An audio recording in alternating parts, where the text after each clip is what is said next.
Hello, I'm Frankie. And I'm Cheyenne. And we are Conbini Cult. Ooh. Today we have the Halloween episode. Are you dreading it? Yeah.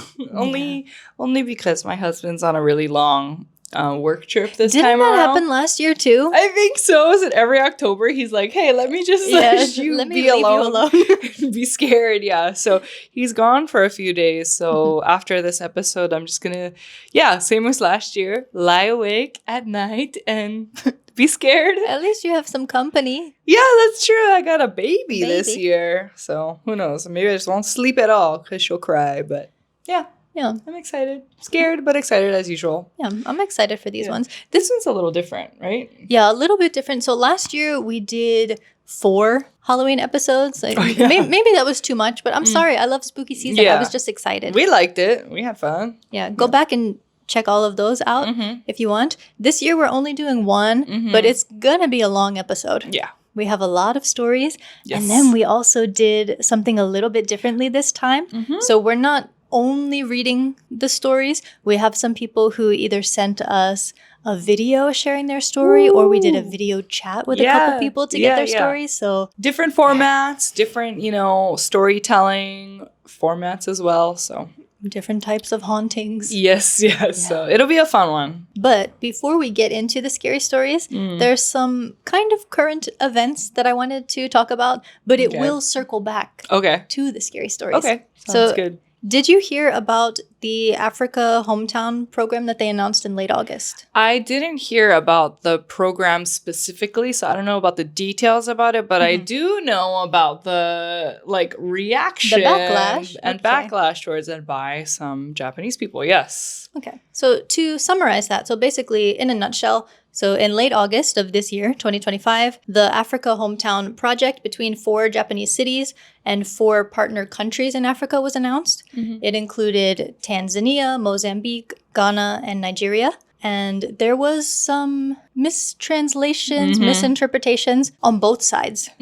So in Nagai Yamagata, for example, who was partnered with Tanzania, one of their online posters said, Nagai will become part of Tanzania. Interesting. Okay. And then the Nigerian president's office also issued a mistaken statement saying the Japanese government had named Kisarazu in Chiba. Do you know that town? Yes, I do, actually. Yeah. They said it would be the hometown for Nigerians willing to live and work and that Japan would create a special visa category, which is not true. Yeah. That was misinterpreted. So misinformation like this spread like wildfire and people were saying there's going to be an influx of immigrants. They're getting special visas. And each of those cities, all 4 of them, were flooded with angry calls and emails. Oh, I didn't know that, actually. Yeah. Okay. And specifically in Imabari, Ehime, who was partnered with Mozambique, they reported stuff like graffiti on the bathroom walls saying, no immigrants, that kind of stuff. Oh my God. Okay. I would just like to say, having sister cities or programs like this, it's not new. It's not new at all. Like, sister cities with all parts of the world in Japan There's almost exist 2,000. already. Yeah, they currently exist already. Like Frankie said, it's nothing new. I unfortunately think it's because of the group of people, that it has to do with. Yeah, that's leading to all of this unnecessary backlash. And so, that's that is what I wanted to mention as well. Because I think a lot of times when we talk about the anti-foreigner sentiment, we do confuse, not just us, but people in general confuse the terms racism and xenophobia. So if it's just a general anti-foreigner sentiment, that is xenophobia. But this time, I think it is also it's very racist because no one complains about having a sister city with somewhere in Sweden or all the sister cities with different areas of the United States and all of that. Why now, And we know why. Yeah. Hello, it's Editing Frankie. The program was canceled. At the time that we were recording the episode, it was still under review and they were considering changing the name. But the day after we recorded, we saw the news that it was just canceled entirely. So yeah, that's sad that there was so much misinformation about this program that was basically just for cultural exchange and understanding that it ended up having to be scrapped entirely. So to bring it back to today's topic. So I used to do a series on TikTok called Haunted Japan. Yes, I remember. Every now and then I still post something like that. You blew up from that series. Yeah, I remember. That is true. Yeah. I mean, I don't oh, my phone dropped again. Yeah. Twice in a row. But what was I going to say? Spooky Japan. Oh, yeah. No. So one of those videos was about the Sanjo Bridge in Kyoto, which was, I forget exactly what the story was. It wasn't like a terrifying ghost story. It was kind of wholesome, but something about ghosts being there. But that video is over 4 years old. Yeah. And I was getting a ton of comments like laughs in Nigerian or like, so this is what they want to give to Ghana, like this is where they're trying to send Ghanaians. Oh, okay. So that was before I heard about this program, so I was really confused. Yeah, and I replied to somebody, and I was like, "Hey, can someone tell me what's going on?" Yeah. I don't know why I'm getting so many comments now.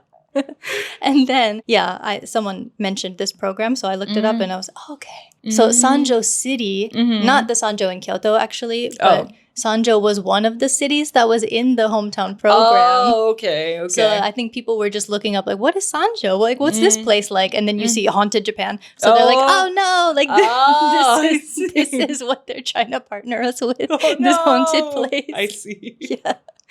So that was kind of, I feel like that part of the story is wholesome. Yeah. Not the backlash to this program. No, not the backlash. I'm glad, like, it was, like, people from Nigeria and so, like, people from those areas, like, making those comments, right? So at least they found, like, some humor in it, too. Yeah, they have a good sense of humor. Yeah, that's funny, though. Yeah. Especially, like, on a video that was 4 years old. But like you said, it's probably because they were just searching, exactly, because of the program. Yeah, so that was making me laugh. I see. Like they're just thinking, like, oh, they want to send us to this haunted place. This haunted bridge. Like, yeah. I see. Yeah. Okay. Well, that was fun. That was my, not a life update, but a current event that relates to today. All right. Shall we get into it? Okay. Okay. I don't have a life update so much. That's fine. I don't have one every time. Yeah. Either. Besides being scared for today.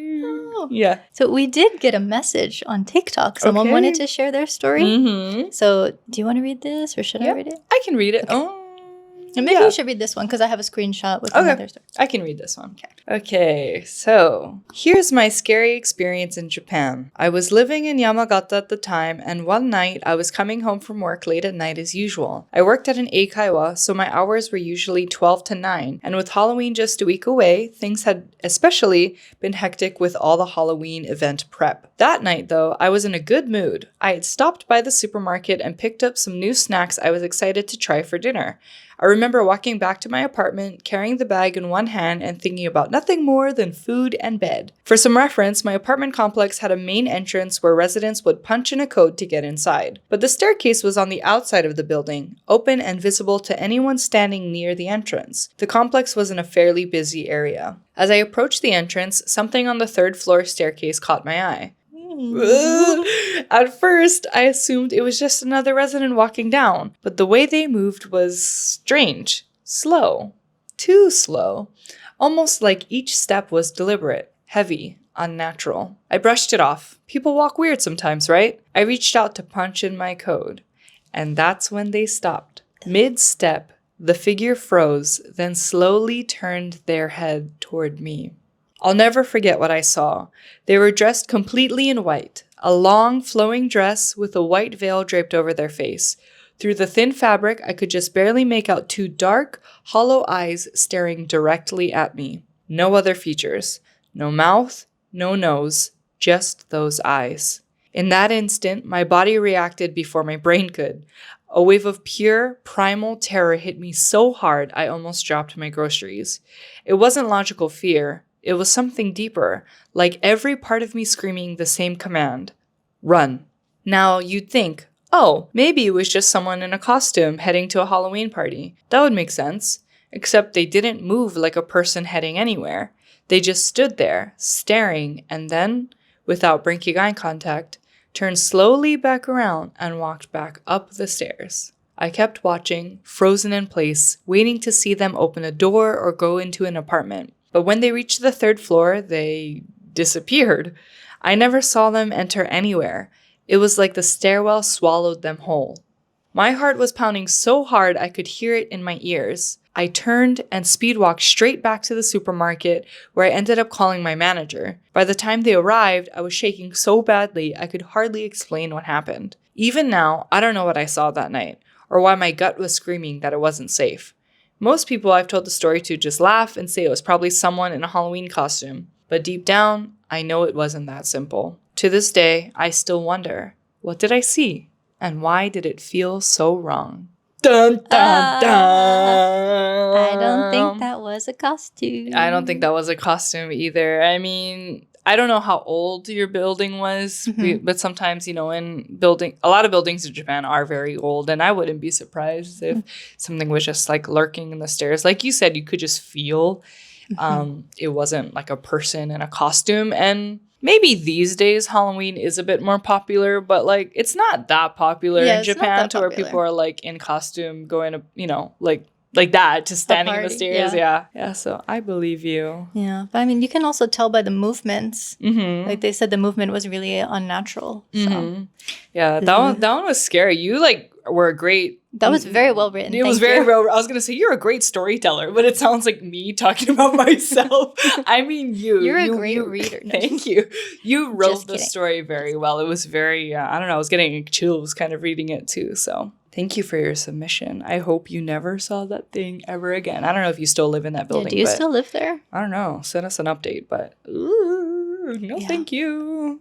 Freaky. Okay. So now I would so your cousin sent us a video. Yeah. Do I call her my cousin? Yeah, she's like my cousin. Your cousin? Like my cousin. So we're not like related by blood or anything, but we're basically family, like grew up since we were like really small together. I've known her for a long time.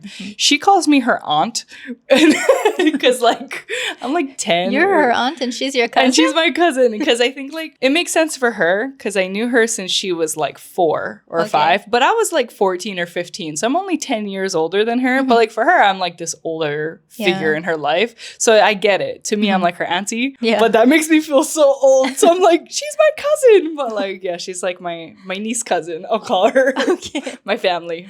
Okay. My Hanai cousin. Okay. Anyway, thank you for your submission. Shall we? She's in Okinawa, right? Yes. Can we say that? Yeah. She's currently living in Okinawa. I think she's been there for the last, I don't know, several years, I think. If you are familiar with our spooky episodes last year, a lot of our submissions or a lot of the stories we read that were on Reddit were based in Okinawa. It sounds like Okinawa has a lot of very spiritual place. Spiritual stuff going on there. So for her to submit this too while living in Okinawa was so we're gonna blind react to it today. I haven't watched this video yet, so neither. You're gonna get genuine reactions. Yeah. Okay. Should we make space? I wasn't sure.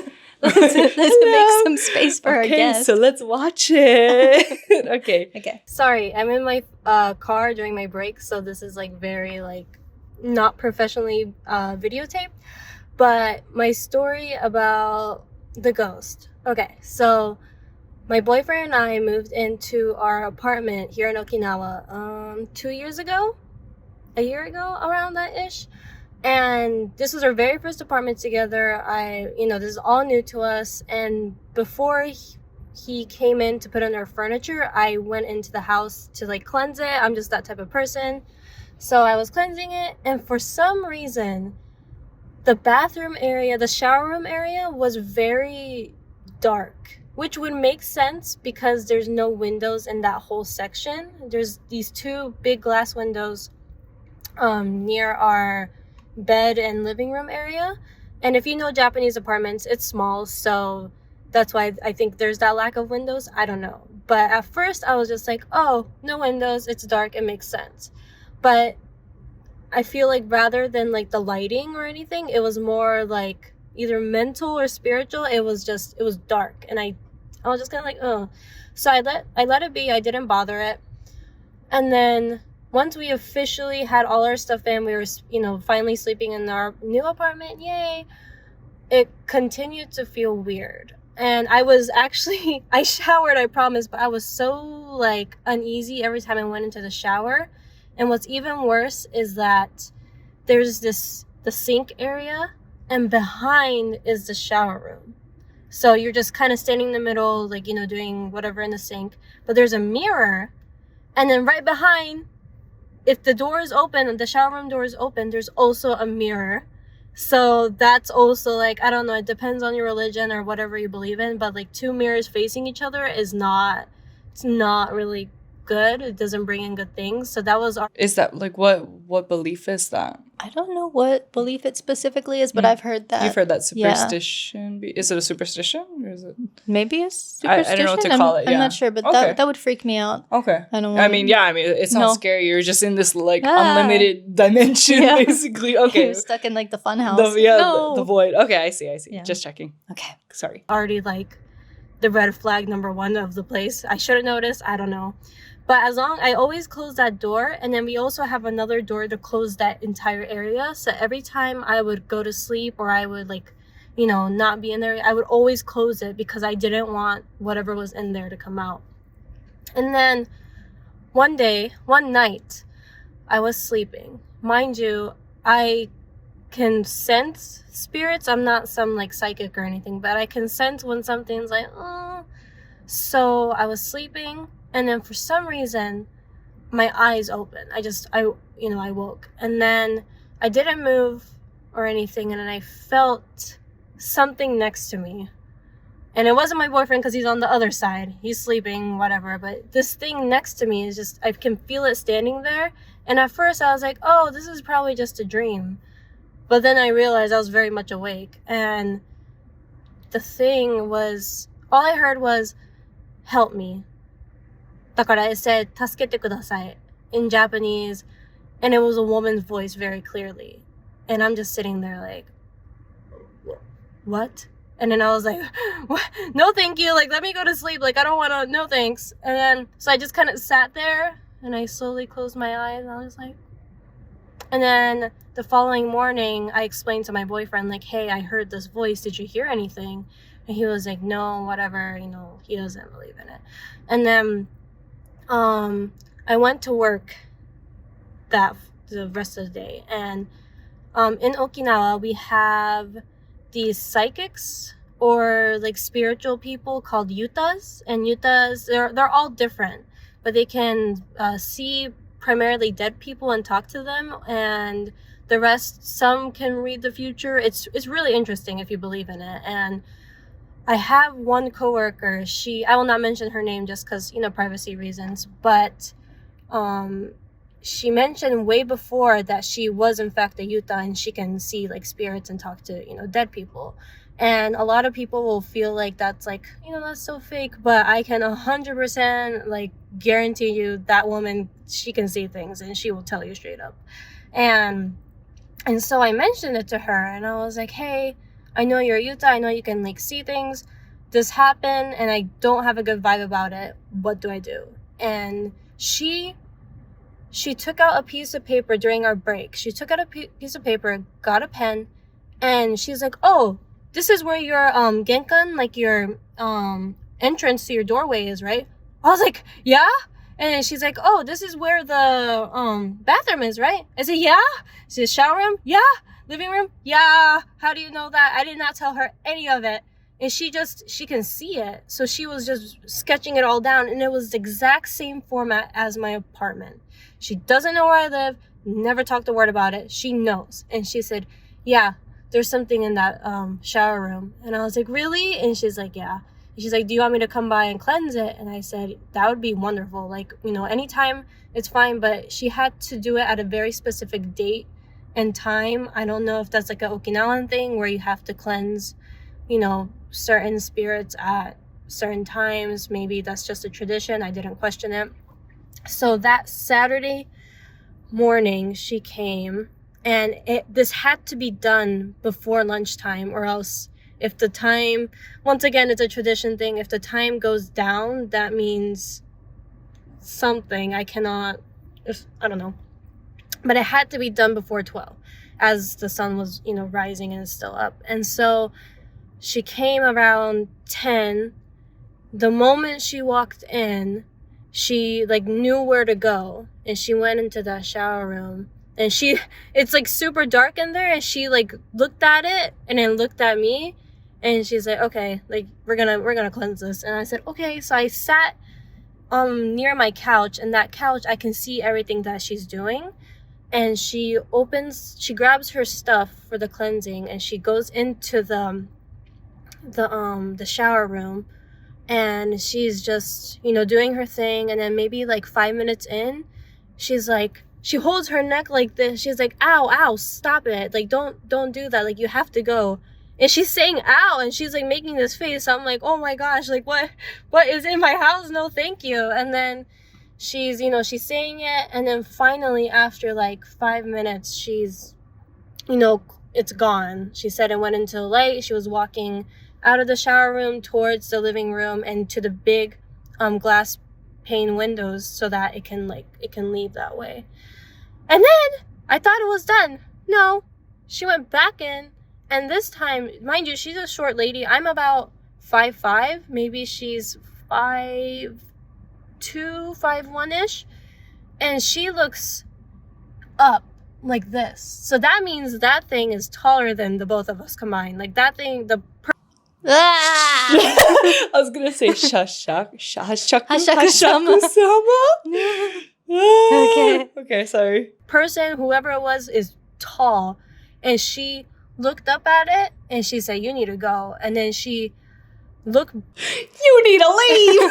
Get out of here. Yeah, you need to leave. You need to leave. Okay, sorry.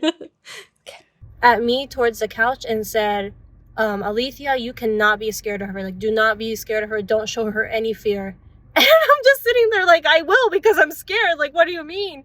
And she's like this lady, she's not in a good place. Like, so it was a female spirit. Yeah. And in the shower too, like that's literally my worst fear. Like that's the place I'm scared of the most. Well, that would be showers. That'd be a good reason for Fudo Cancer. Fudo Cancer. If you watch our previous episode, yes. Yeah. I'm about to all October. Fudokan Kaiwai.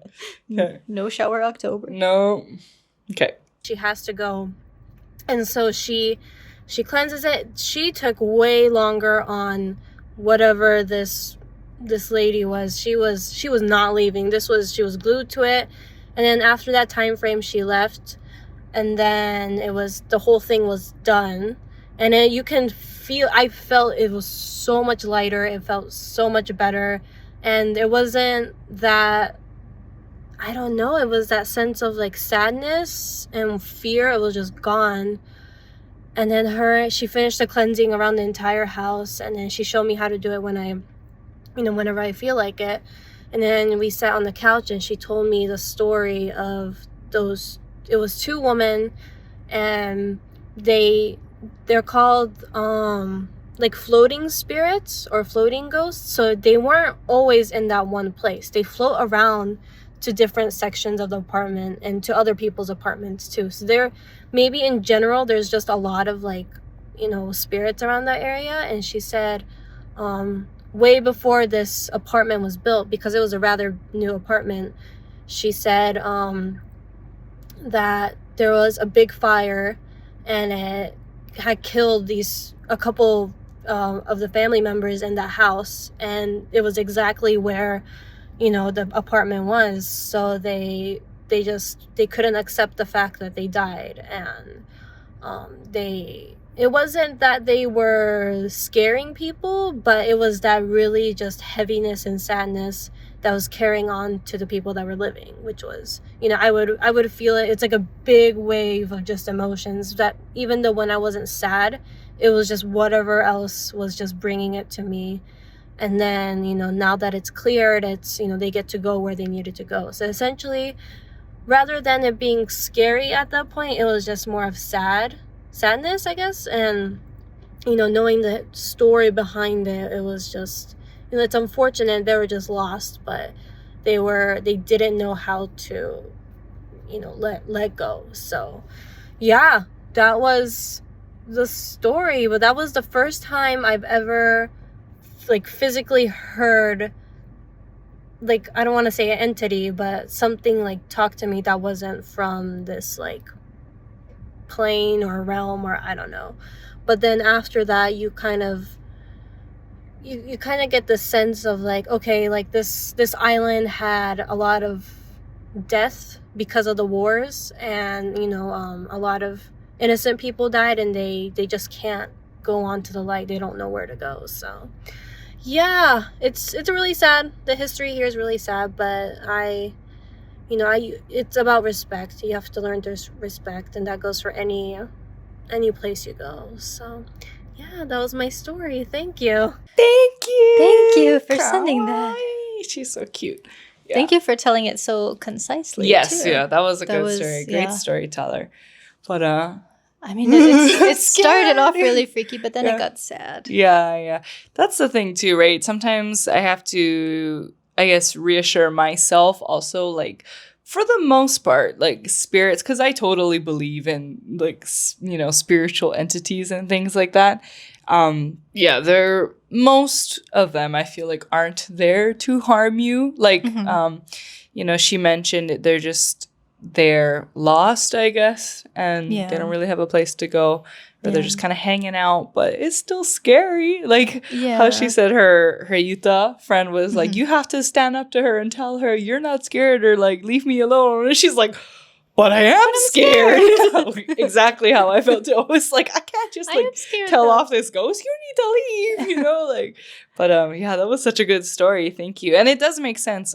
Like we said, Okinawa. Yeah, I guess the history of it. I never really considered that too. So it checks out. But still scary.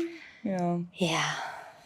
Well, yeah. I feel like for a lot of these ghosts, the spirits or whatever, they want people to know their story. Yeah. And that's part of it too. That's true.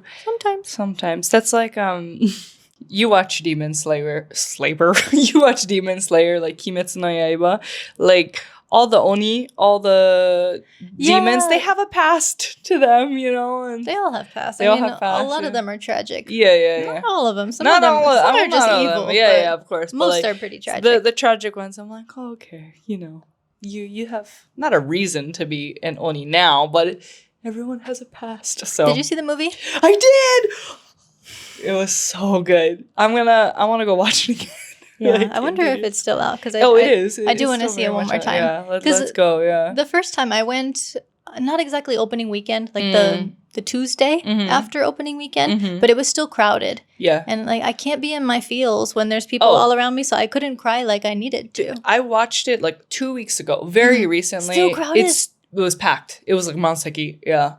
My husband and I like just barely got 2 seats, and it was like still towards a little bit of the front row and everything. Yeah. So they're still doing it. I think it's #1 movie in Japan in like all categories. So it surpassed Your Name and yeah, because it used to be Spirited Away, and then Your Name became #1, and now I think it's Demon Slayer. Yeah. It also just came out in the States recently. Okay, so yeah, I'm sure it's just as popular there too. But it was so good. I need to watch it again. Yeah. Okay. Sorry. Back to business. Okay. We got another scary story from Instagram. Someone submitted. Yes. Ooh. Well, not submitted. So this is we have met in person once, but a mutual of mine. Her name is Perla May. She lives in Tokyo, I think. But she had posted, because Obon last month, that is the scary, spooky time in Japan, because the spirits are coming back to this realm. But yeah, she posted just on her own stories this scary story that she had. And then I messaged her and I was like, this is so good. Can I read it on my podcast? Or would you like to come and do a video chat with us? And she was like, oh, no, I'm shy. But like, please feel free to read it. Oh, that's nice of her. Thank you. Yeah. So let's see. Let me zoom in a little. The text is small. She said, let me share one kowai hanashi I'll never forget. Scary story. It was my first year in Japan, and I had just moved into a small apartment in Yokohama. On the very first night, as I tried to sleep, I suddenly heard voices. Not one, but several. As I tried to sleep... Oh, wait, no, I said that. Okay. I was getting to it. Okay. They were speaking so fast, I couldn't comprehend a single word. All I knew was they were too loud for the middle of the night. At first, I brushed it off. Maybe the neighbors? But the voices didn't stop. Night after night, for months, I would lie awake listening. Then one night, something happened that I'll never forget. A noise. This time, not just voices, but the sound of the veranda door, as if someone was trying to come in. Nope. My heart froze. What if it's a real person? I was alone. I checked if it could be the wind, but the curtains didn't move. I gathered every bit of courage, walked to the door, and slowly pulled the curtain aside. That's when I saw it. The veranda door was moving all by itself. My chest tightened, my hands shaking. Without thinking, I said in Japanese, "Sonna fu nara naka ni hairanai." If you're like that, I won't let you in. The moment those words left my mouth, everything stopped. The voices, the air fell completely silent. I forced myself back to sleep as if nothing had happened, but from that night on, the voices never came back. Now that I've moved out, sometimes I wonder, did I really live alone in that house, or was something living with me? Dun, dun, Dun, dun. dun. How are you so brave? Like, how'd you just tell off that spirit? Like, if you're gonna be like that, I won't let you in. Like, what? You know? Nice asserting those boundaries, Yeah. even with the ghosts. Thing about ghosts is you gotta set your boundaries. Yeah. I mean, we also had last year when we did scary stories, there was one where it was a repeating apparition, I think, where the old man was walking around her bed, and then one time he pulled the blankets, and then she said, "Stop, get out of here." Yeah. And then it stopped. Yeah, I mean, it sounds like that's kind of the common solution, right? I mean, in our previous story with my cousin and, you know, this one by Perla May, it sounds like, yeah, if you just tell them, leave me alone, they'll leave you alone. But I feel like I'm still too scared. Like, you, in the moment, you're just, I don't know, at a loss for words, basically. I don't think any sound would come out of me. But, yeah, good for her. I'm glad it's, like, not there anymore. But what did she say? Like, I heard the voices for several months or something? Yeah, it was months. I mean, I guess if you think it's neighbors, sure. But, like, several months, you know? Several voices for several months. You're braver than me. Oh, man. Spooky. Yeah. So I also have my own story that I was reminded of recently. Okay. So this was a few years ago. Mm-hmm. Me and two of my friends who live in Tokyo, we all decided to meet in Kanazawa, and we rented an Airbnb because we were also renting a car for a part of that time, so we needed a place with parking. For fun? Just traveling around? Yeah, Okay. just for fun. This was before I was a full-time creator. Ooh, Back when I could travel for fun. Okay. Try being an influencer for a day. Okay. No. Kidding. Okay. So yeah, in this Airbnb, there were, I think it was a 3-bedroom house, Okay. but 2 of the rooms were locked, and we all had to sleep in the same room, which was fine. We're all close friends. Why it's were they okay. locked? Okay. You'll get to it. I Okay. assumed that there was, I don't know, maybe extra pillows and blankets, cleaning like supplies, kind of storage, or use. maybe it's the owner's bedroom or something, and they don't want any people in there. Okay. But yeah, 2 of those rooms were locked. But in one of the rooms, I just got a really bad feeling about it, like something bad was locked in there. And I'm not a person who has a sixth sense. I mean, you would think I do because I'm so obsessed with scary stories. I wish I did. Or that reikan in Japanese, we talked about it last year. Reikan earbuds. The reikan earbuds, yeah. The reikan is, that Reikan. sixth sense, yeah. Yeah. I don't have it. But I got a really bad feeling about one of those rooms. So every time I walked up the stairs, it was like the first room that you would see at the top of the staircase. And just you, not your friends, getting this Yeah, feeling. they didn't say that they felt anything about it. But yeah, so the 3 of us, it was a bunch of single beds in the room. Because originally it was supposed to be 4 of us, but one of the friends had to cancel. So all of us in our 3 twin-size beds. And I pee a lot. So maybe not every single night, but maybe once in the night I'll get up to pee. So I did have to get up to pee one of these nights. And I think, because it was January, it's pretty cold in Kanazawa. I was wearing a hoodie to sleep and sweatpants or something and a hoodie. But I don't sleep with my hood up. But yeah, I went downstairs to pee, came back, everything was fine. And then the next morning, my friend says, I saw you get up in the middle of the night, but I was really confused why you were standing facing the wall. No! Okay. I don't recall doing that. Yeah. I don't think I sleepwalk or anything. I was going to say, you don't sleepwalk? Are you No, sure? Never sleepwalked. I don't really move that much in my sleep either. Unless someone is trying to steal my blanket. Then. Yeah.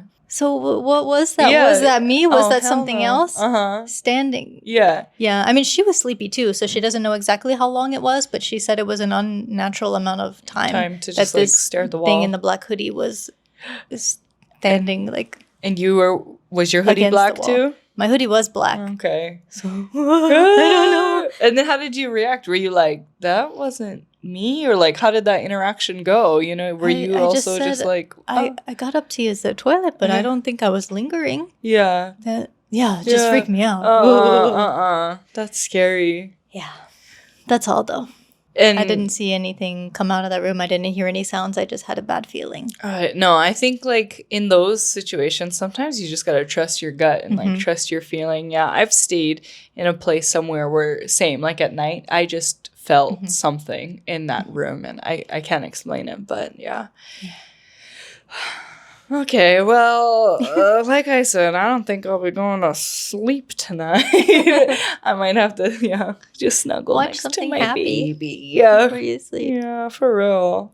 For like, it's weird because like I love spooky, like kids spooky stuff, like Nightmare Before Christmas, Tim Burton core, whatever, like suspense. But this is too much for me. Okay. Yeah. All right.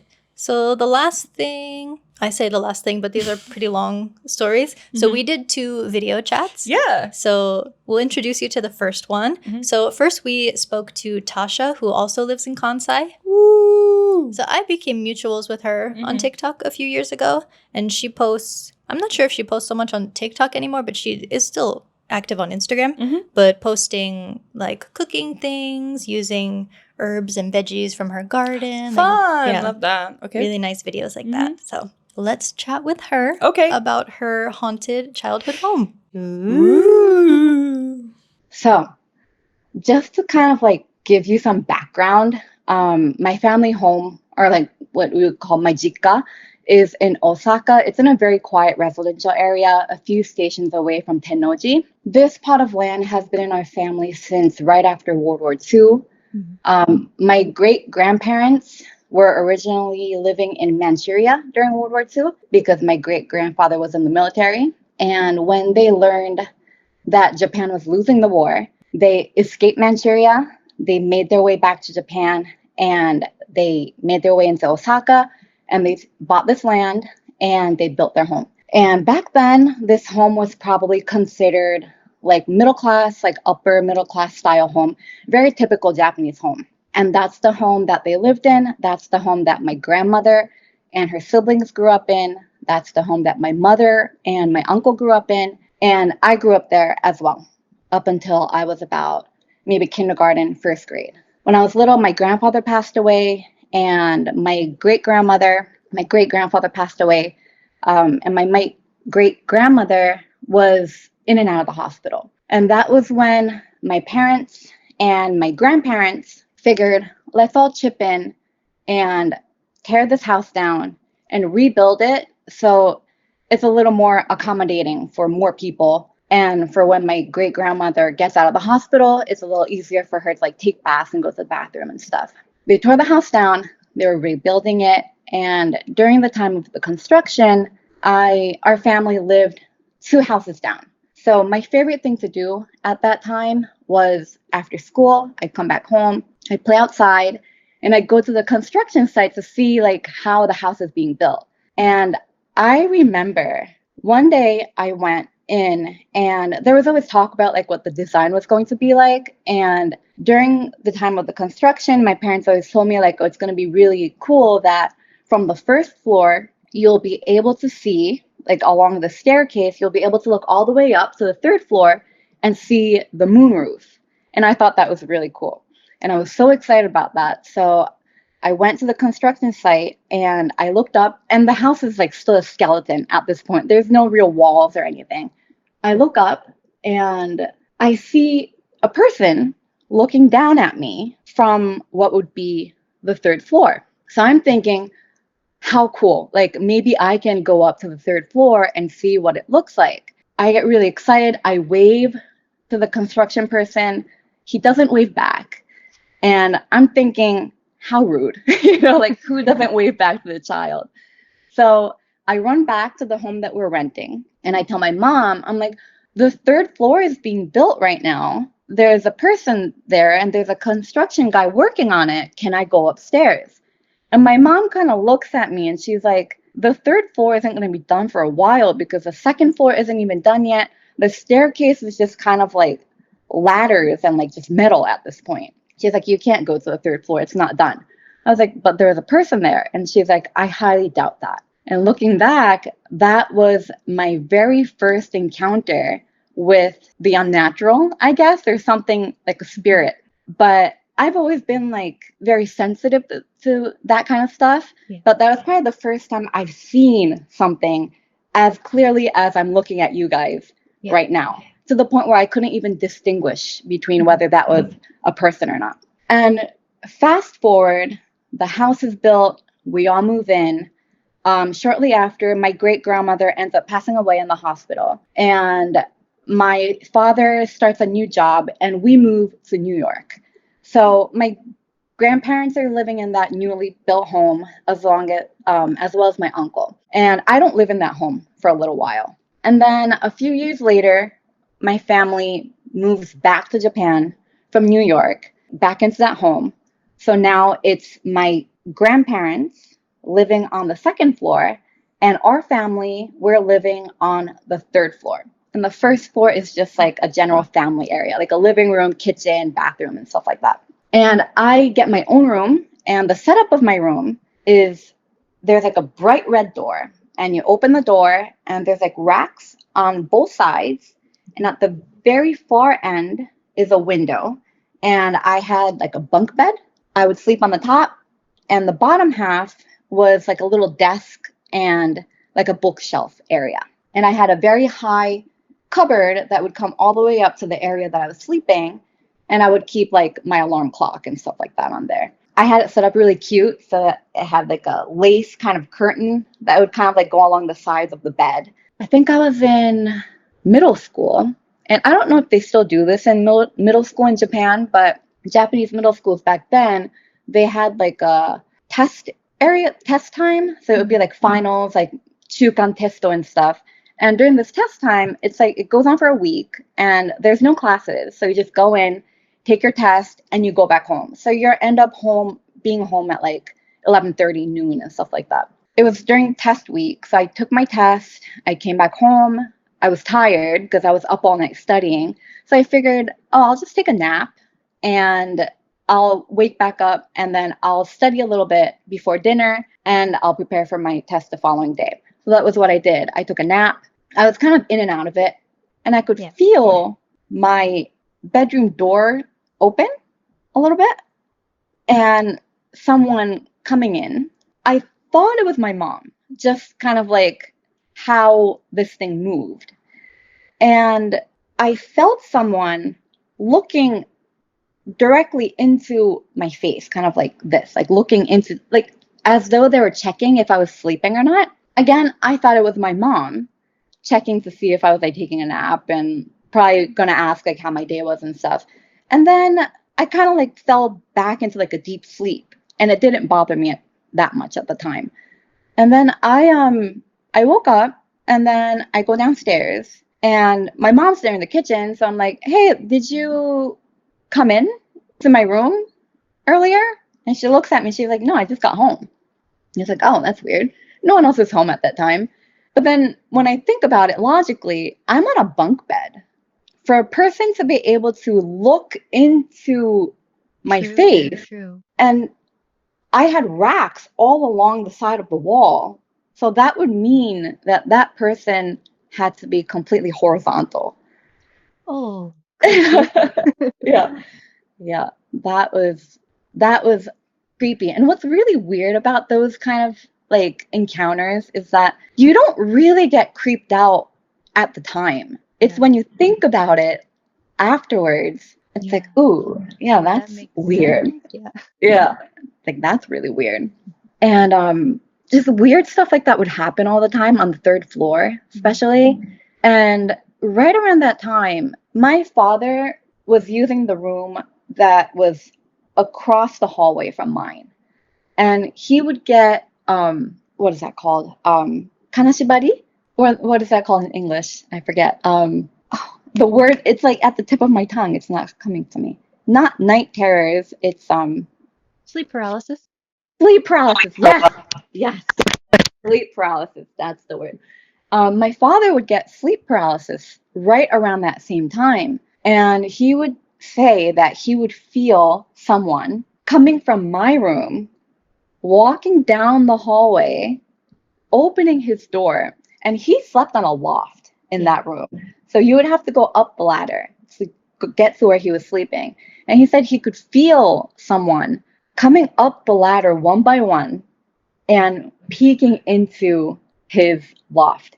And he knew that if he looked in that direction, he would definitely see someone there. So he would try to like shake himself out of it. And he said that would happen to him quite frequently. But the only difference was that I sensed a woman looking over my bed. He always sensed a man. Oh. Yeah. So we're like, like that's weird. Maybe it's a coincidence. Maybe we're just, maybe it's actually something. Maybe it's not.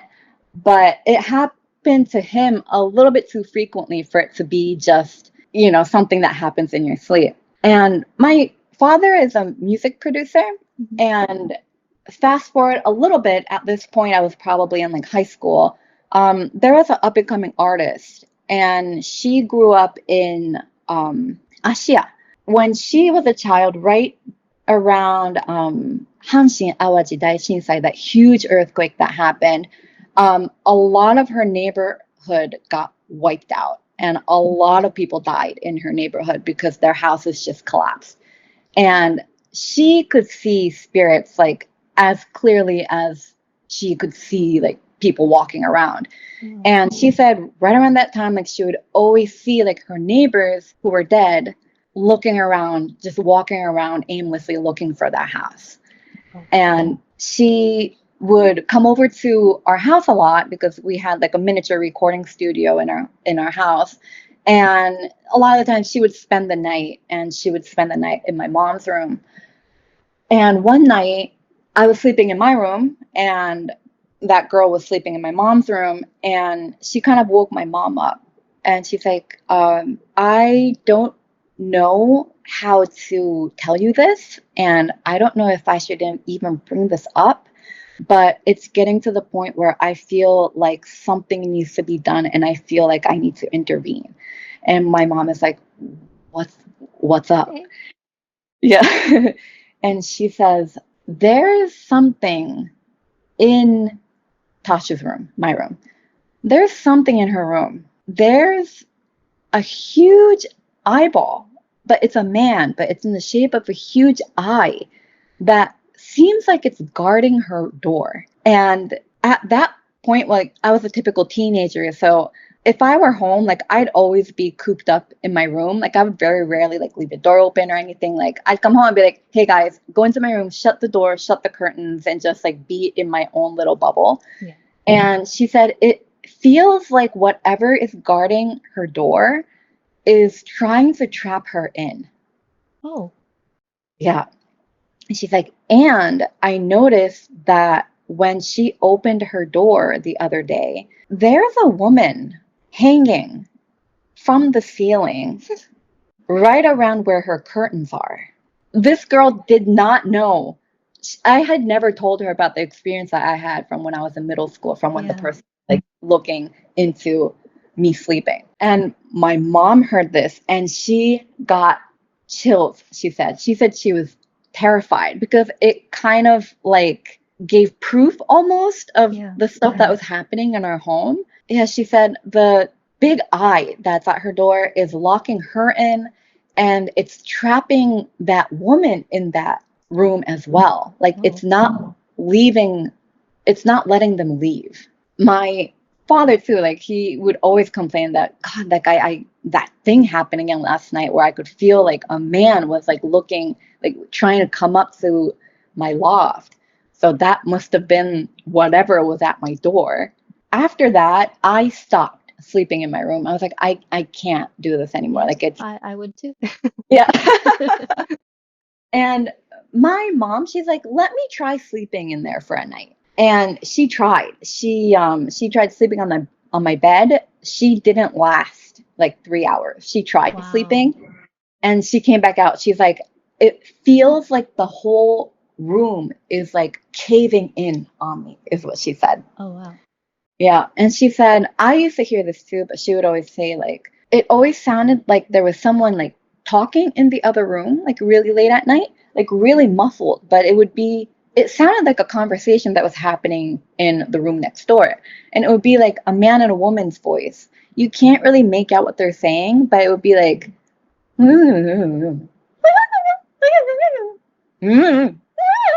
like through the door. Like it was almost like vibrations that you could feel through the door. Kind of sound like it might have been like the TV was left on, or like a radio of some kind.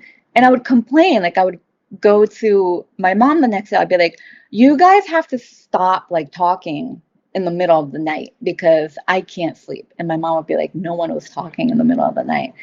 Just weird stuff like that would happen all the time. So I stopped sleeping in my mom's room. I stopped sleeping in my room, started sleeping in my mom's room.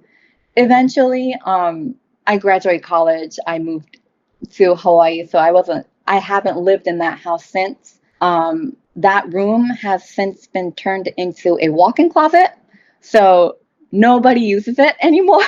And everybody is still a little bit too scared to go into that room. Even my mom, she says that if she needs to get anything out of that room, she'll make sure that it's during the day, and she'll get whatever she needs to during the day for like the following day. So yeah, it's a room that's just hasn't been opened in a long time. But even now, when I go back home and we're just chilling on the first floor, you can hear clear footsteps coming down from the third floor, just doom, doom, doom. And we'll all just like freeze, like all of us on the third floor, on the first floor, we just freeze up and be like, did you hear that? And they'll be like, yep, we definitely heard that. And it's only when I go home. It still happens to this day. Yeah. But it didn't follow you out of the house, right? No, luckily it did not. So the house that was originally standing there was only 2 stories, but when we rebuilt it, we made it 3. So there must be something on that third floor, whether it's like a passageway, maybe it's, whatever it is, that area it's a thin veil, maybe. So yeah, that's my creepy story. I did speed it up because if I like go into detail of each thing, it does get pretty long, but yeah, my story.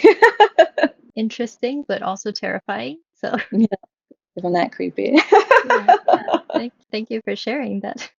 Yes, thank you so much for letting me share it. I'd never really shared this story publicly before, like friends and stuff, no, but yeah. That is, I've never experienced anything like that before, so very interesting. And also how it was just kept to one room. Well, the third floor, but primarily your room. Now, nobody really uses a third floor anymore, other than my dad. Like when he is in Osaka, like he travels a lot. But yeah, I think one time my mom said that she went to the third floor to get something in broad daylight, and she saw something sleeping on my dad's bed. But the moment it sensed her come up, she saw it like get up like in a hurry and disappear. Creepy. Yeah. So whatever's residing on the third floor, it's kind of like a roommate at this point. Like we've kind of welcomed it, kind of like we've talked to like Buddhist priests about maybe we need some kind of like oharai. But yeah, everyone we've talked to, they're like, well, they're not really doing anything bad, then maybe just let it be. So that's what we've been doing. We just let it be. Okay. So that story was intense. I think one of the freakiest parts was when she was talking about sleeping in the loft bed and feeling like something was hovering over her, like face to face watching her. And the fact that they would have to be basically on the ceiling to be able to get horizontal that above her. That is so freaky. terrifying. Yeah. I don't remember like what the movie is because I think I just saw a screenshot of it. Maybe it's The Grudge, actually. There's a scene where like the woman is like like hovering over or just like looking over. I don't know. I've never seen that movie. I don't even remember how I like saw a clip of that.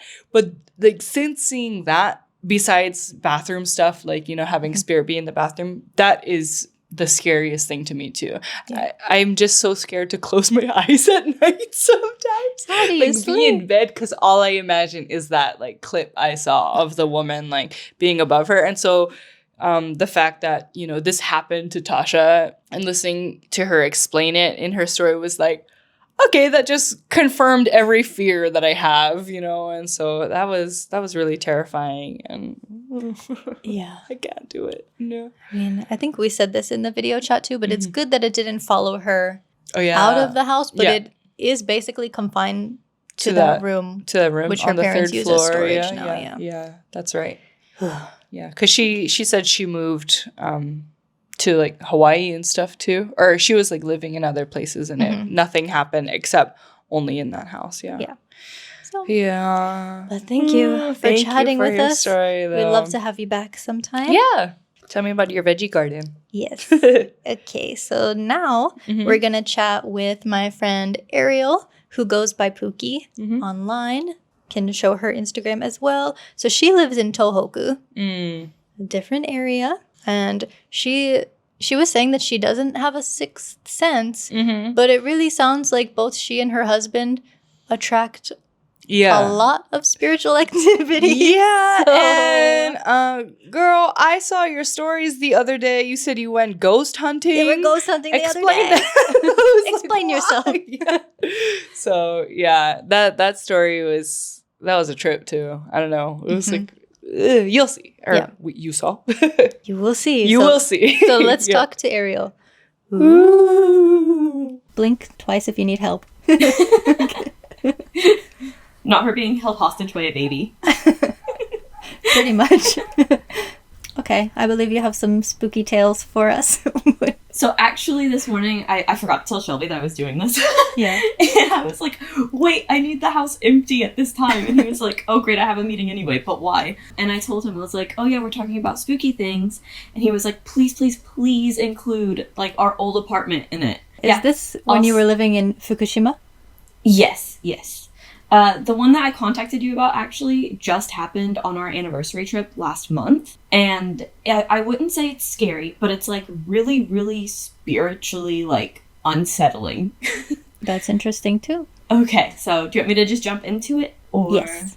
Okay. About a month ago, me and my husband Shelby, we were celebrating our 7th wedding anniversary, and we decided to go to...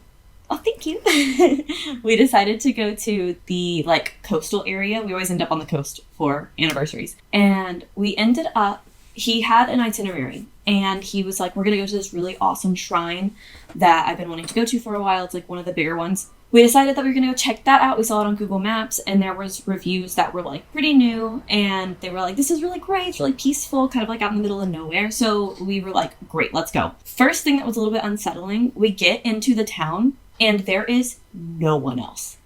There is no one at all. And usually, like, the weather's great. It's summertime. There's usually, like, little obatons just, like, walking around, gardening, you know. No one. And so, like, we get out to go to, like, a jihanki, a vending machine, because we wanted something to drink. And it's quiet. Like, I've never been in a town so quiet. There was no, like, chirping of birds, nothing. Just silence. And so I kind of like give him the side eye. And I'm like, that's a little weird. But we don't really think too much about it. We're just really excited to like be celebrating. So we get to the shrine area. And if you haven't been to like these shrines before, there's like the initial like gateway that you go into that has like the oni on each side. And then you walk a little bit further and usually you like, there's a turn or two and then you get to the actual like torii gates and stuff. And we were in between that area and no one. Like, there's no shrine, like, maidens that are usually there. The concessions are open, but there's no one there. Like, it looks like it's open. Like, we could reach in and grab things if we wanted. But there is no one there. Again, just, like, this, like, really heavy silence where we're kind of just, like, trying to joke around with each other to, like, fill it. And we make the turn, and I look up the stairs, and as soon as I look up, I see the top of the torii gate had, like, the whole torii gate fell. And so I'm looking at the torii gate on the ground, but from the stairs, it's like a little bit of an awkward position. So I'm like, is that the gate or not? So we walk up there. It's a huge torii gate, and it's just on the ground. And I'm like, well, that's really unsettling, because that's like the gateway where like spirits like enter and exit, specifically the kami. They go in and out. True. Do you know, was the torii wooden or stone? Yes, it was wooden. And it had, I was looking at it, and being from, you know, the South, I know what fresh cut like wood looks like. So I'm like, that's like new. Like that has just been cut. I could see where it was broken. I was like, that's really, really weird. And I look at there's like a huge tree right in front of like the top of where the torii fell, and it has a little scuff mark on it. And I'm like, that's fresh. It's literally like freshly like injured. And so we're like, well, what do we do? Should we like see if the shrine is actually closed? So we look around looking for like signs of anything, and it just feels really eerie. Like as soon as we saw it, we went up there, I was like, I'm not touching it. Like I am not going to touch the gate, because I feel like that just, I don't know, you know, it's not my culture, so I don't want to bring anything bad on me. So we're walking around, and Shelby's like, well, you know, maybe they don't know that it has fallen because there's no one here. Mind you, while we're there, like I said, no one's there, but every now and then we hear huge, like what sounds like fireworks almost. Just like boom, boom, boom, boom, and then silence again. There is nothing. And so we're like, okay, we're just going to walk to the little, like, it's kind of like a little community center area. They have like a big tatami room where you can have like events, and then that's connected to where the restrooms are and stuff. So we open the door and we go in, and we're like, well, we don't like just walk in. We open the door and we're like, is anyone in here? And then we decide, let's call. So he types in the number that like he found on the Google Maps thing, and he calls, and we can hear the phone ringing from the inside. And it was like, it sounded like an old, like, rotary phone. It was just ringing. And I was like, I think that's us calling. And he was like, well, it'd have to be, right? And I'm like, okay, let's hang up and try to call the city hall. So he calls the city hall, and we have perfect signal. But the whole time we're trying to tell them what happened, they sound like it's like glitching out, and it's like robotic, and we can't hear each other at all. So we step away from the gate area and then step right outside. And as soon as we do that, the call connects again. Oh. Yeah, and after that, we told them what happened, and they were like, we've gotten no reports of this at all. So I was like, well, before that, though, I was like, let's check the Google Maps review, because there's really new ones. And there was a post from the day before that showed, like, pictures of the torii being up and stuff. So we're like, that's, like, it just happened. And they were like, we had no idea. No one's reported it or anything. Thank you so much. We're going to send someone. And so we're like, okay, we'll wait till they send someone, because like, we don't want to just like call and then leave. I don't know the protocol for this stuff. And also Shelby works in tourism stuff. And he said like, he would appreciate if someone stayed around to explain like what happened. Also, I didn't want to be like a foreigner who called something like horrible that happened at a shrine, and then like them just assume that it was me that did it. Yeah. So I was like, I want to be here to explain myself. Yeah. We waited for 2 hours and no one showed up. No one showed up at all. And the whole time it's like increasingly weirdly getting more and more silent. And finally he calls again, and he tells them like a little bit more of like what happened and make sure that it got reported. And we walk back, and all of a sudden the birds start chirping. It's like there was like 4 more big booms, and then all of a sudden the birds start chirping again. We walk up to the shrine gate, because we're like, we're not going to go into the shrine area if the gate is fallen, because I don't know the culture there. I don't know if that would be like a bad thing to do. Yeah. So I want to be as respectful as possible when I visit. So I'm like, I'm just going to pump the brakes. I want to see it, but I'll come back another time. So we're like, okay, no big deal. All of it's reported, and Shelby looks up towards me, and this scared me. He looks up towards me, and then he looks slightly behind me and goes, oh, he gasps. And I'm like, what is it? And I didn't get to see it, but he told me that there was a kamoshika, which is like a very like spiritual animal here. Like it's known for like, you know, being a big, what is it, like a bringer of luck and stuff. Mm-hmm. But also it's like considered the like spirit of nature. And we were at a nature shrine. So it was just like really strange how he saw that. And it's like the biggest one he's ever seen. By the time I turned around, it was gone. But it was just really, really really uneasy. As soon as we stepped off of the shrine like area, because 2 hours we figured no one's gonna show up. We step off of there, and all of a sudden there's like an old man gardening. We can hear people's TVs in their house, like with their windows open. It was so unsettling. So we talked to the old man because why wouldn't we? He was right there. Yeah. We were like, hey, did you know that the shrine gate is down? He was like, I actually knew that it was down because at 2 a.m. I heard something that I thought was lightning, and I ran to the shrine to check, and it was down. And then he kind of like, it was just a really uncomfortable conversation though. Like, he was like, it was hard to understand him, very, very Yamagata-ben, like Yamagata dialect. Yeah. So what I understood was at 2 a.m., he thought it was lightning. He ran and checked, and he just felt really uncomfortable about it. And then, like, he scurried off back to do gardening and, like, didn't talk to us again. And we were like, okay, we're gonna leave because this town is really unsettling. Okay. And to leave, you have to, like, drive through it's not like a gate, it's like a ring, like a rope ring thing. I don't really know the proper name for it. And as soon as we walked through there, or drove through there, it's like we started seeing wildlife again. And we started, like, actually, like, we stopped feeling that sort of, like, heaviness. It was just really, really, really uneasy. Then we went to the beach and everything was fine. Okay. That thing that he saw, it sounds like the forest god deer thing from Princess Mononoke. That's exactly what Shelby said. Shelby texted his brother immediately and was like, we just had this really weird spiritual experience. Yeah. And, like, during it, though, I was so uncomfortable. And it was an uncomfortable of, like, there were sounds at the shrine, almost like whenever you can, like, hear that a person is around, but, like, they're not speaking. Yeah. It was kind of like that. It was just really, really unsettling. And we walked into the building, and Shelby really had to pee, so we were like, sorry, we're going to use the restrooms. They're public restrooms.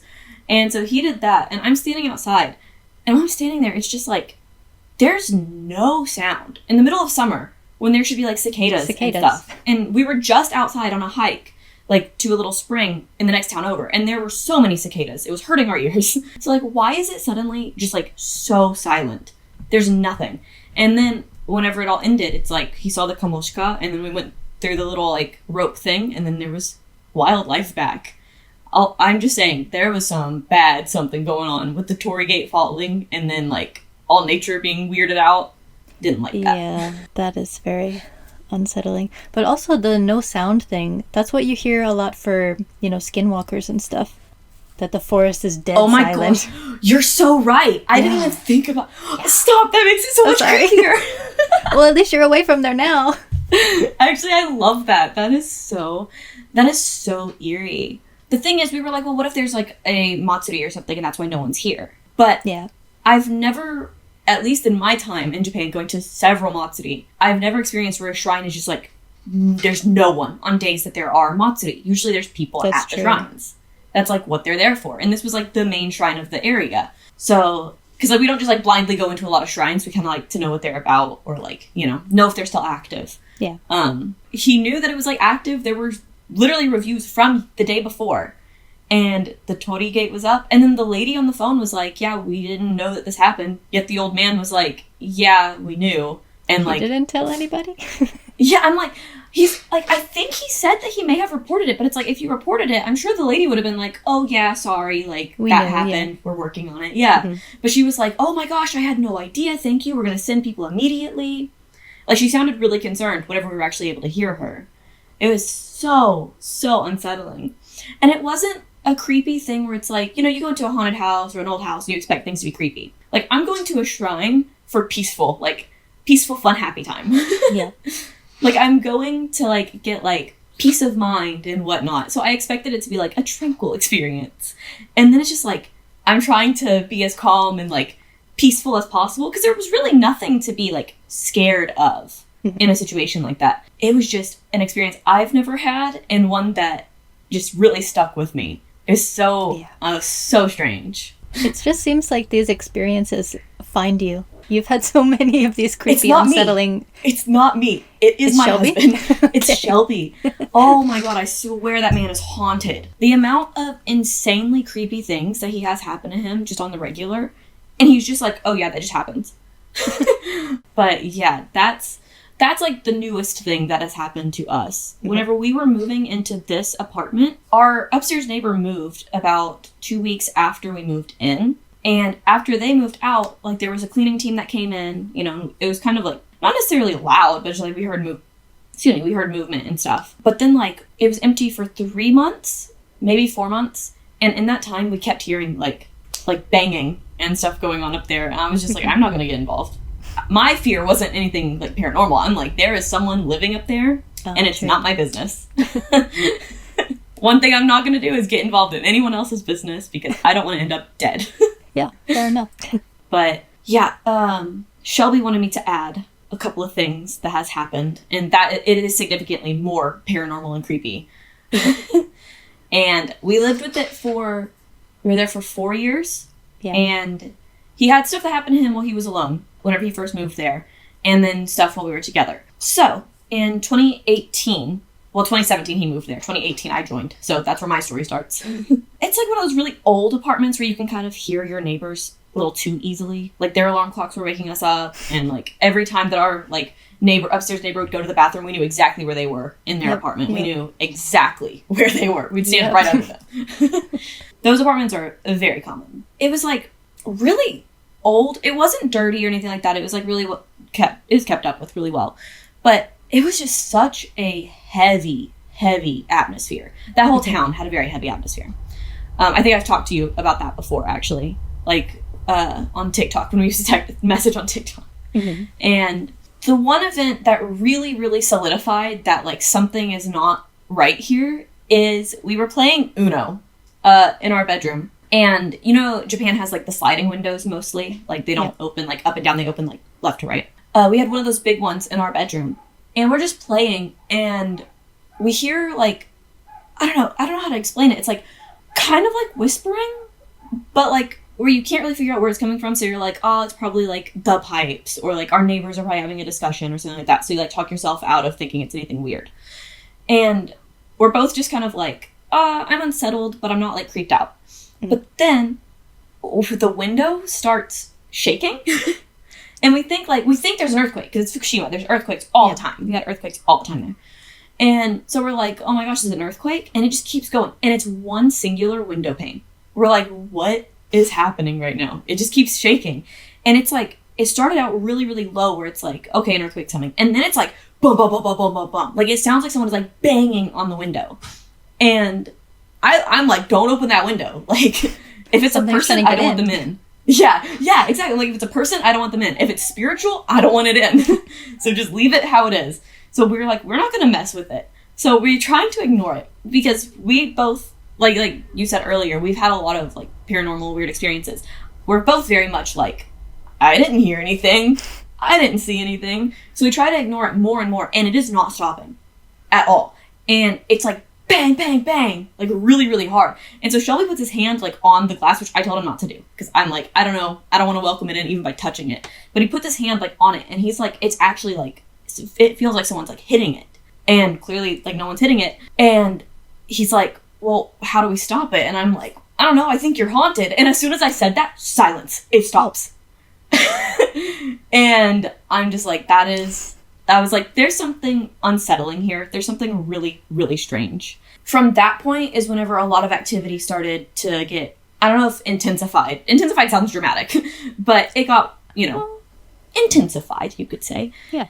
I started misplacing things, which at the time I didn't have a job. So like, where was I putting it? Like, I stayed in the apartment all the time. I knew where I put things, and things were just like gone. But I'm like, ADHD brain, like, but I would find them in really odd places. Like, I would misplace, say, like, a brush.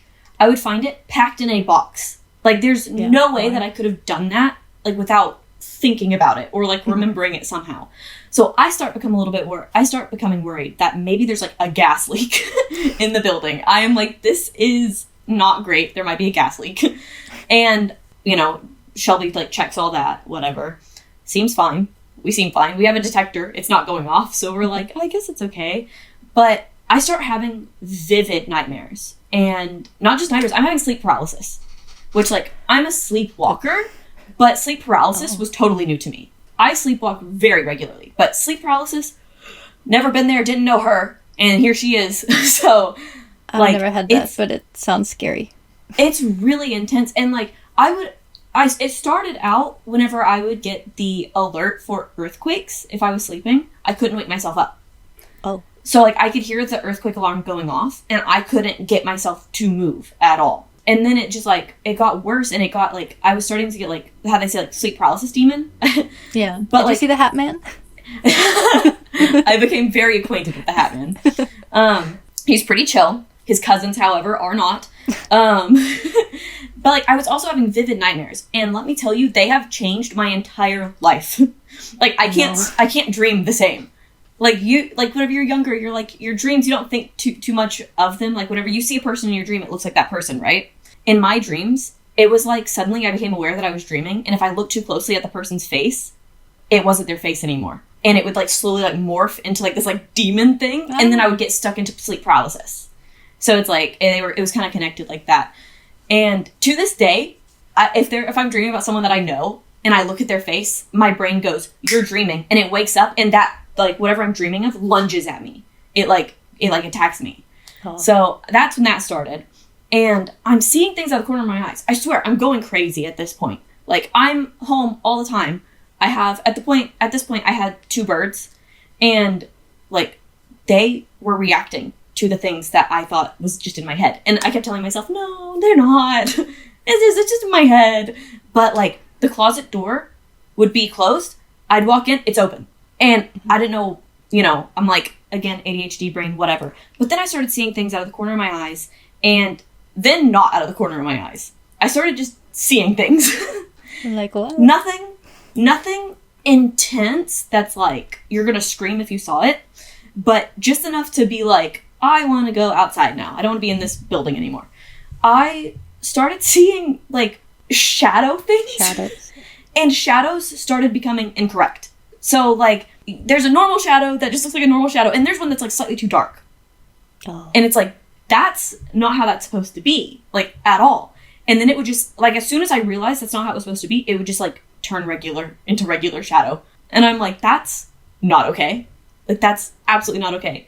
This is where I started to become very, very worried that I was actually schizophrenic. And I mean that genuinely. Like, I thought that I was going through, like, discovering, because I was at the age where, mostly shows for, like, women. Yeah. So what is that, mid-20s? Yeah, mid-20s. I started doing research. I was like, how to know if you're hallucinating. Mm-hmm. And I swear, I was hearing, like, okay, do you know what, like, what's it called? Like, enka music? Yes. I was hearing that very, very, very low. Like, very, very, very quiet. Like, almost to where, whenever you can hear something, but you're not sure if you're hearing it or if it's just in your head? It was like that. It was like, I was hearing it, but I wasn't hearing it. Maybe I was just thinking it. But I didn't know much about enka music. So I'm like, how can I imagine this in my brain? I don't know anything about it. I can't just make up a song that I've never heard before. And it couldn't have been a neighbor's music that So at this point, our neighbor to the left had moved out. Our neighbor to the right had moved out. And the neighbors upstairs, you can't hear them, like, when they're speaking or anything. You could only hear when they were walking. Okay. And then the neighbor across from that was an Australian man. And I don't really think he was listening to a bunch of that. You never know. It's true. But I don't think I've ever questioned my sanity more than I did within these. I want to say it was a good 2 years, like 2 full years of this. And I'm not telling Shelby because I'm like, we just got married. Like, he's going to divorce me. He's going to be like this crazy lady. So I'm, like, keeping it to myself. And one day we're sitting and talking, and we're very, like, openly talking about, like, spirituality and, like, our personal beliefs or things that, like, we've went through and, like, creepy stuff. And I make an offhanded joke of, like, oh, you're just haunted, like, you're just haunted. And then we hear a bang, and it comes from, like, the inside of the closet. Which, mind you, I'm already freaked the hell out of these closets because they look like the closets in the Grudge movies. Yep.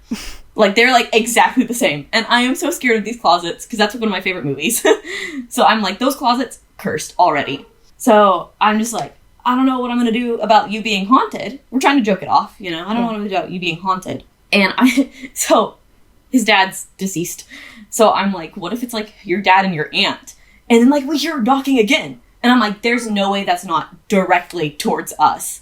So I'm like, you know what? We're going to drop this conversation. We're not going to have this conversation. Not here. I don't welcome this in my house. All these bad vibes, they're going to go away. So we don't talk about it for a while. And I'm still seeing, like, shadows. And I don't see anything that looks human in shape. Like I said, it was like things that should have been normal were not normal. But then I start seeing like animal, like, you know, whenever like a cat like walks past or something, like when you see it out the corner of your eye, I was seeing that now. And it was getting closer to like me physically. It's like it's like I started out like things further away were just unsettling. And now it's like it almost like touched me.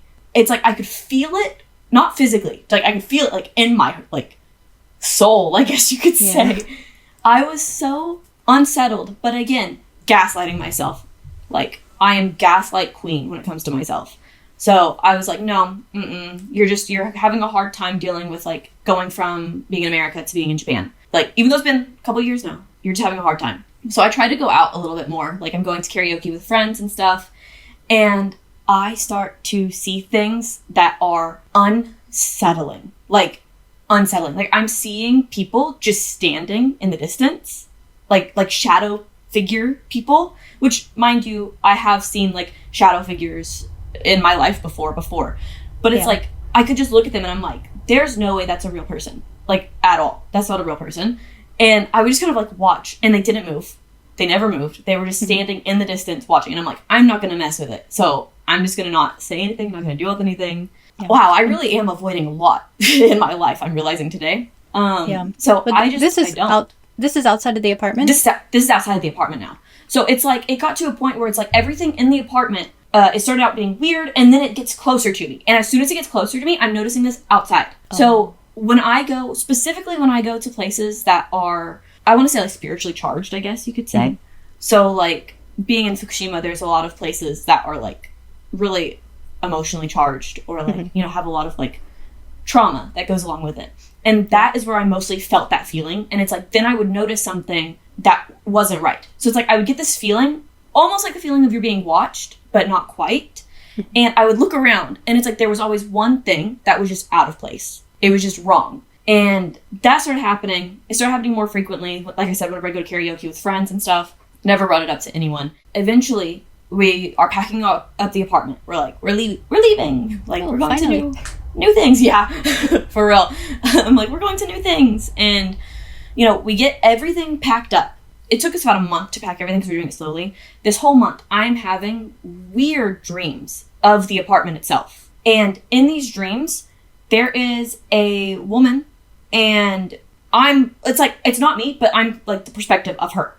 Does that make sense? Like, my view is what she's viewing, but I know it's not me. I'm walking through the apartment, and it's completely empty. And I am feeling so sad and, like, heartbroken and devastated. I feel like I'm crying. I wake up crying a lot. Like, it never happened to me before, but I'm, like, waking up in tears. And there's a heaviness. And then in the dream, I walk to the closets, and I open the closets, and there's, like, there's these Japanese dolls. I can't think of the name of them right now. But they're, like cute little, like, wooden dolls. Oh, the kokeshi. Yes, the kokeshi. There's, like, 3 of them.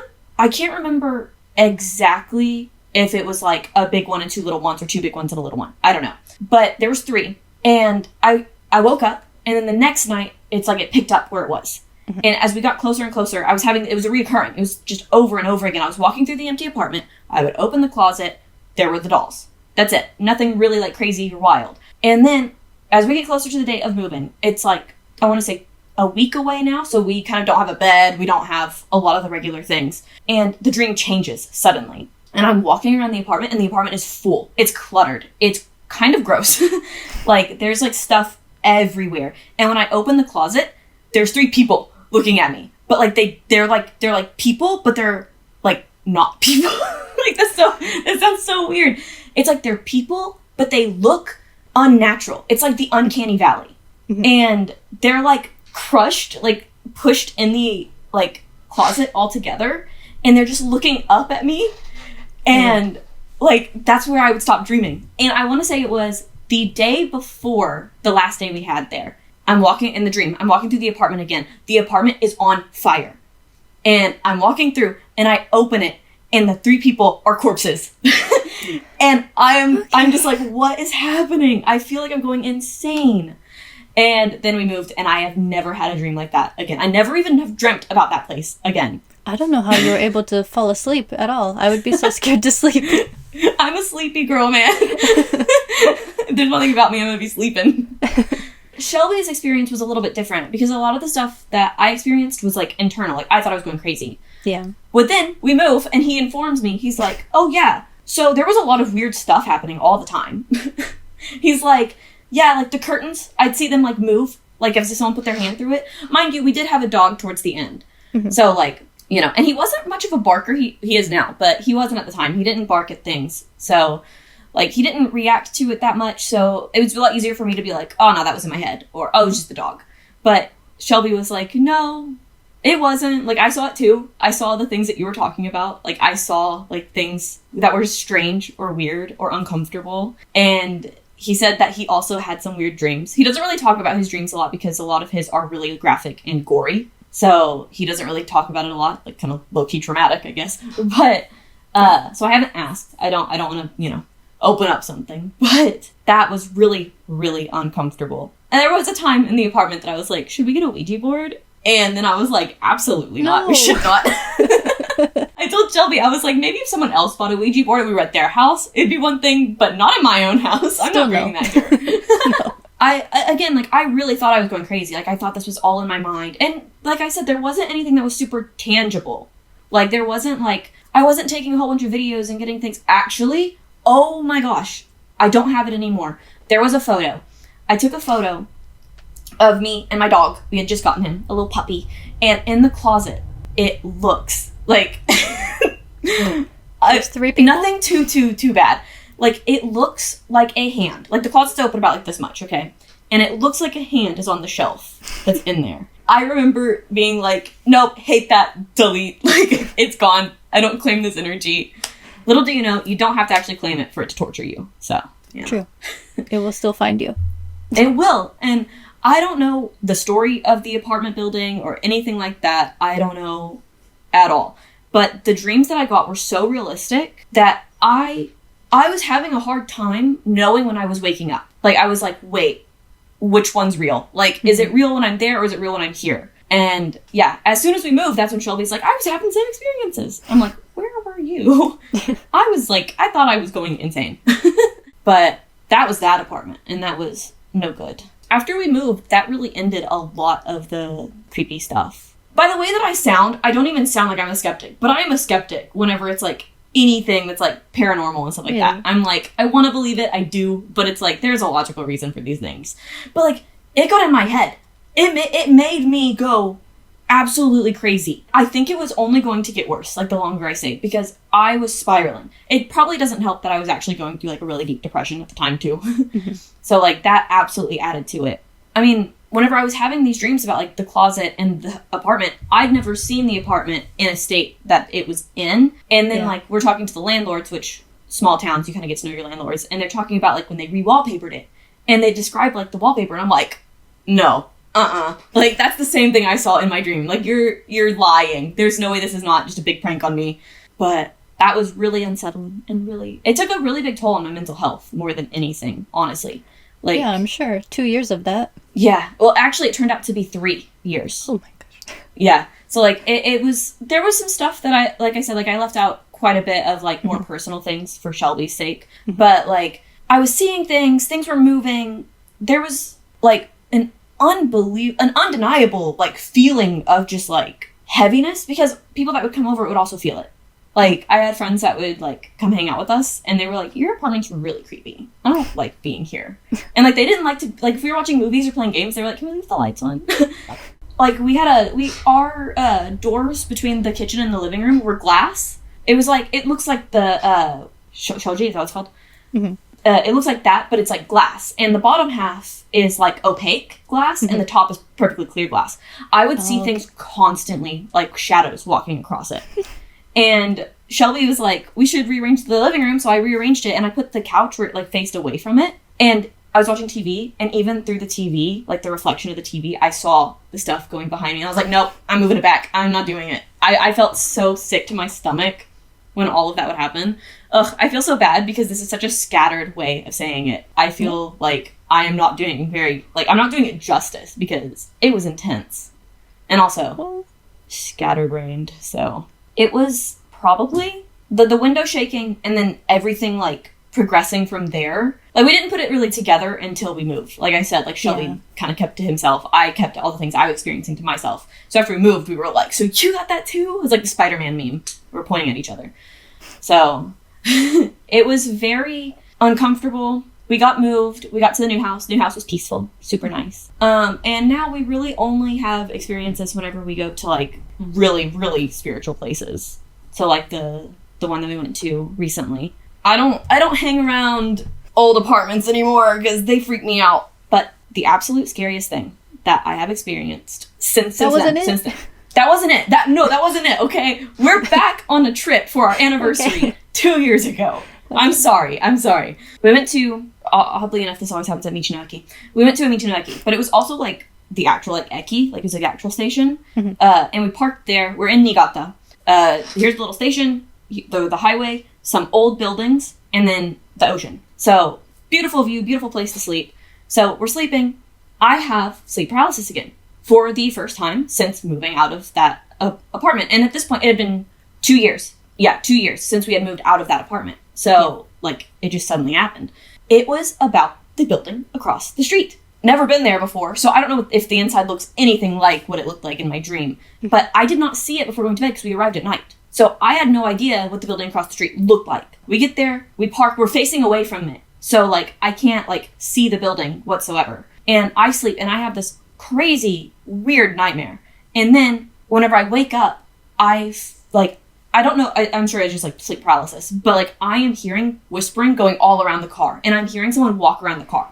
I wake up sweating. To be fair, we're sleeping in a car in the middle of August, so that was going to happen anyway. Yeah. But, like, I'm, like, freaking out, and Shelby wakes up, and it's sunlight out. Shelby wakes up, and he's like, man, I had the weirdest sleep paralysis last night. And I'm like, please no. And we described, there was a creature, and the creature is tall, and it's, like, long arms, long legs, and its face changes. And it's like, when you first see it, it has hollow eyes and a hollow mouth. And in my dream, we were leaving that area, and it comes out of that building, and it is following us, and it's chasing the car. And it's, like, going fast on its super long arms and legs, okay? And it's, like, right next to the car. And in my head, again, I do that stupid thing that I always do, and I'm like, oh, I'm dreaming. I can just wake up. And the car stops, and it reaches through the car window, and it looks at my face. It looks me in the eyes, and it goes, don't do that. I'm like, okay, I won't. Like, what do you expect me to do? And then I am in sleep paralysis. Yeah, I'm like, okay, man. Thanks for the advice, I guess. And then I wake up in sleep paralysis. Ugh, it was very, very, very unsettling. That was, I didn't do a good job explaining the creature, but Shelby had the exact same creature. He said that he saw it, like, we do car camping in Japan. They have these, like, blinds that you put up in each of the windows, right? So, like, we have blinds for each of the windows. But there was one little gap so we could have, like, fresh air coming in. And he said, and it's the exact same thing I experienced. He said that he saw the creature looking in the gap into the car, staring. And he said that he could hear it, like, whisper chanting. I didn't hear anything, but, like, except, like, someone, like, walking around. And, like, kind of like whispers, but, like, not really. But that was, right now, that's, like, to this day, that one is probably the one that scares me the most. Because, like I said, I didn't know what that building looked like. He didn't. We didn't expect to have sleep paralysis at the same time and pretty much the same dream. Yeah. So did you look at the building the next morning? Yes. So the next morning, I didn't really think anything of it because I was like, it was just like a dream. We both had sleep paralysis, like coincidence. And then we step out to go brush our teeth in the morning, and we both look at the other side of the road, and we're just sitting there with our hands on our hips, kind of like, so that exists. And he looks at me, and he's like, same one in yours? And I was like, same one in mine. Yep, same exact place. And I don't know kanji at the time. I didn't really know kanji very well. So, like, I was able to picture it so perfectly that I was able to recognize that it was the exact same words. Oh. So, that was very unsettling. Very freaky. I mean, you say that Shelby's the haunted one, but it sounds like you both are. you always see the same stuff. Okay, actually, yeah. Yeah, there needs to be a movie about your old apartment. It's actually funny. My grandmother always told me that, like, our family was more, like, sensitive. Yeah. To these things. I think you are. And, like, her house was 100% haunted. 100% haunted. I saw a lady in her bathtub once and screamed when I was a child. I still know what that lady looks like. Yeah. Like, it sounds like I'm making all of this stuff up. I swear I'm not.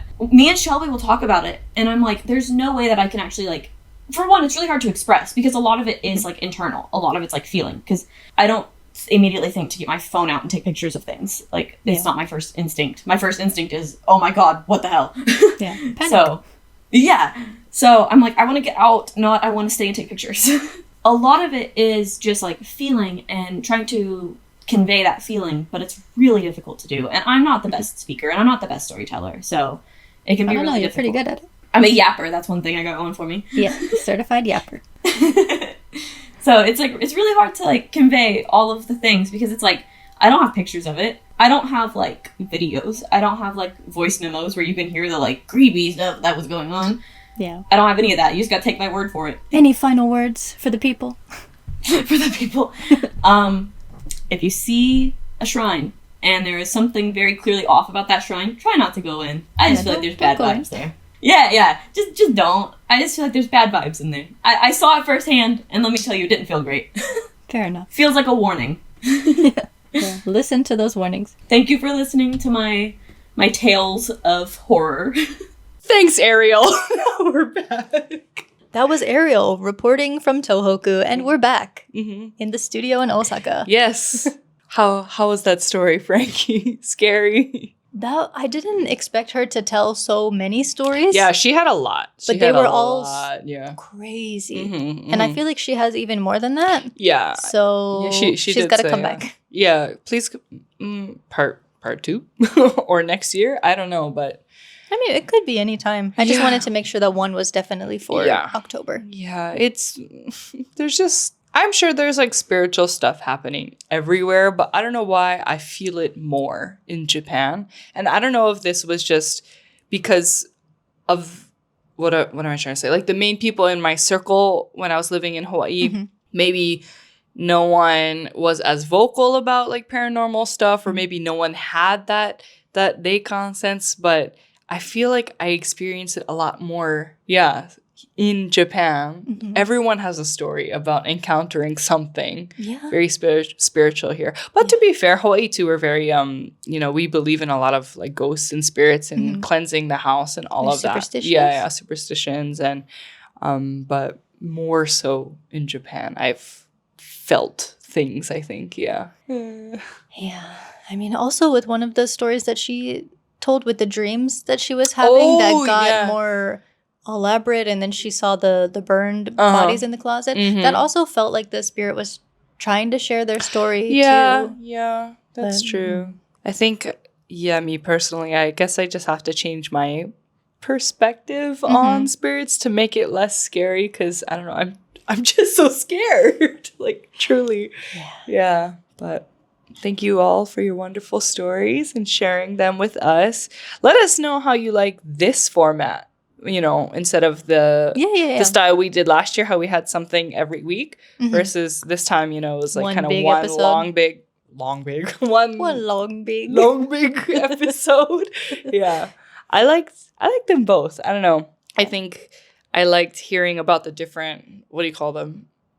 Not stories, tales, Japanese tales like we did last year, but I did like the online chats we had this time around too. All right, so we'll try to do more of these things in the future with not just for scary stories, but similar to what we did with the train chaos episode where our friend Rosa sent us a voice note. So voice notes, video chats, or just the classic anonymous submissions. It's always fun to hear it in your voice. Or the submitter's voice. Yeah.